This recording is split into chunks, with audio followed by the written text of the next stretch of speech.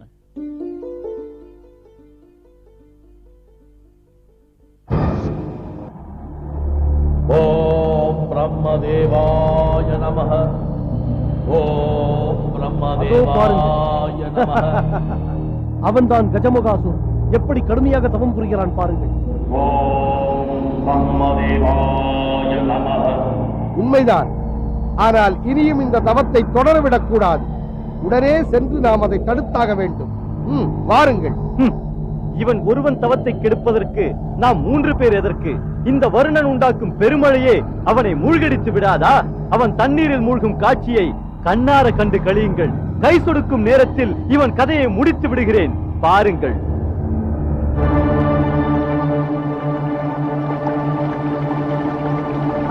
ஓம் பிரம்மதேவாய நமः.